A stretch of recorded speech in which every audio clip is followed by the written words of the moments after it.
Let's turn to our liturgy tonight. We're not going to read any Greek because we dealt with that in the Roman study. Instead, last week or 2 weeks ago, I read Exodus chapter 3, verses, let me drop down to it, verses 13 through 15, and we're focusing on verse 14, where God and Moses are having this dialogue about who God is. And I talked about 2 weeks ago, I talked about how that we would look at the Hebrew. Well, I read the Hebrew last week, verse 14. Let me read it for you one more time, just verse 14. And then from our liturgy, I'm going to read a little bit of notes, some of the notes that I put together from a commentary that I wrote on this particular passage. And let's just enjoy this as our liturgy. In the, let me read the English and the Hebrew. English of Exodus 3:14 said, God says to Moses, I am who I am, all capital letters. And he said God continues, say this to the people of Israel, I am has sent me to you. And over on the right side of the page, we have the Hebrew. It says, Vayomer Elohim el Moshe, Ehyeh asher Ehyeh, Vayomer ko tomar livnei Yisrael, Ehyeh shalachni aleichem. And so we're asking this question, what does it mean for God to say, I am who I am? All right, take a look at this commentary that I wrote to Parashat Shemot, the Torah portion known as Shemot, or Names, which is the first Torah portion of Exodus chapters 1 through chapter 6, verse 1, which is available on my website in PDF document. It's available in MP3 file, and it's available as YouTube videos. Let me drop down into the commentary and just read one paragraph for you from this commentary and let you know something that's a bit fascinating. All right, so we have, here's where I say in my commentary.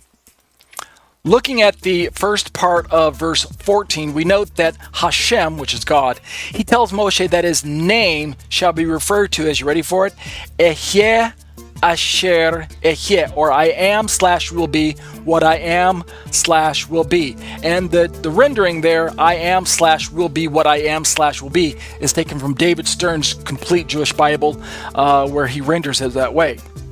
Here's what I say in my commentary. Sorry about that. There we go. This appears to be very strange to simply state that he is or that he will be, until we understand that Hashem is about to deliver his people in a way that he has never before performed. Not only is he going to do this, but he will forever be remembered for this deliverance.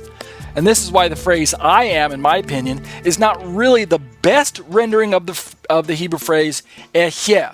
Are you understanding what I'm saying? Following along with me so far? Let's continue. I say in my commentary, rather, the phrase Ehyeh carries with it the idea that Hashem is about to perform a mighty work never before witnessed by his people, i.e., I will be. Now, Rashi, which is Rabbi Shlomo Yitzhaki, he's one of the most famous medieval Jewish sages of all time. He carries a lot of weight and a lot of authority in Rabbinic Judaism.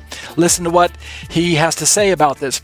He offers a thoughtful insight into this interchange by explaining that when Hashem invoked the double reference of Ehyeh asher Ehyeh, he was informing Moshe that he would go together with all Israel and sustain them during this exile in Egypt. This is Rashi talking. He's explaining that God is going to go with Israel and in all future exiles, as Ehyeh means I will be there. So even Rashi agrees that it's possible to understand this phrase Ehyeh as I am, but it's also possible to understand it as a future tense, I will be. So it's either a statement of a present tense or a future tense. It works both ways, and context determines which one we choose. Rashbam, as cited by Bakor Shor, another rabbi, confirms the possible translation of, quote, he causes to be. So listen to this real quick, and then we'll close with this particular part of my commentary. I won't wax too long.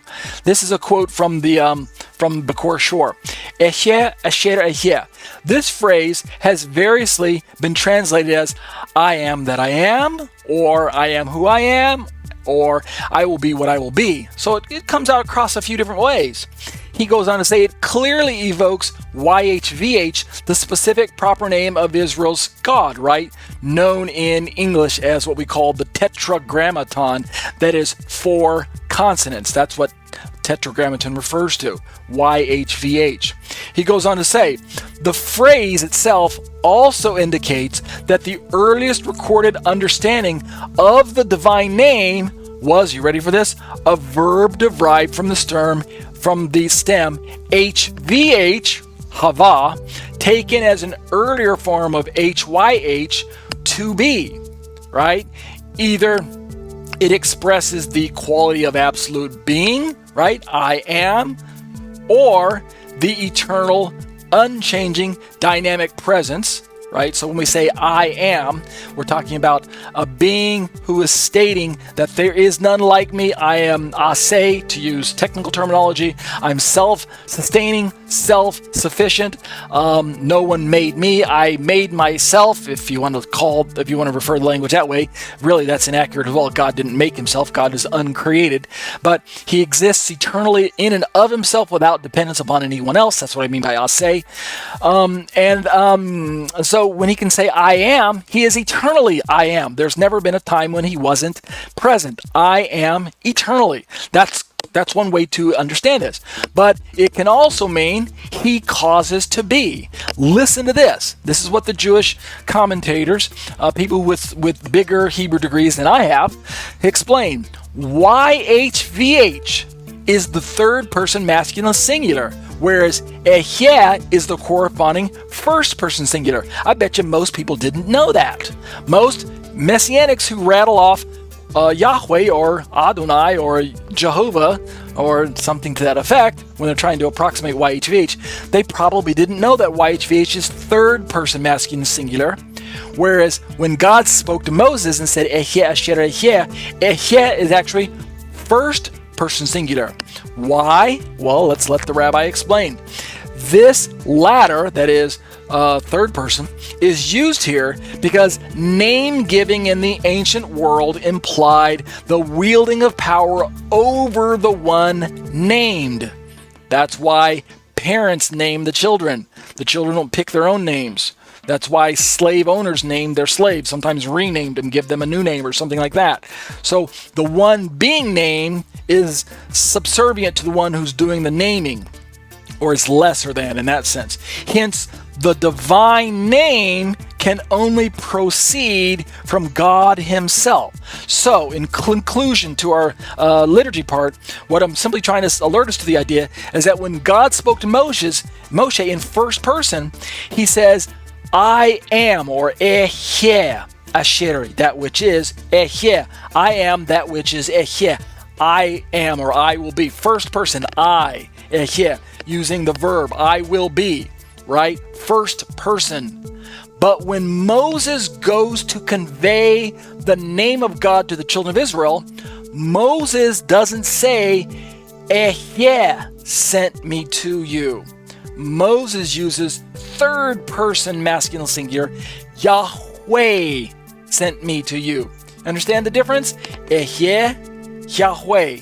So Moses doesn't use first person because Moses is not the divine. He's not God. And if he were to say the name in first person, it possibly might be misunderstood as Moses trying to say that he's God or something like that. But it's just a matter of courtesy and a matter of the way ancient Hebrews used language as to why we have this. So in the end, YHVH is third person masculine singular. It doesn't mean that it's any less God's name. It's used 6,000 plus times in the Tanakh. It is God's name, but it's God's name when we are relating it back to other people. He is, or he will be. That's what YHVH refers to. And that'll do it for our liturgy.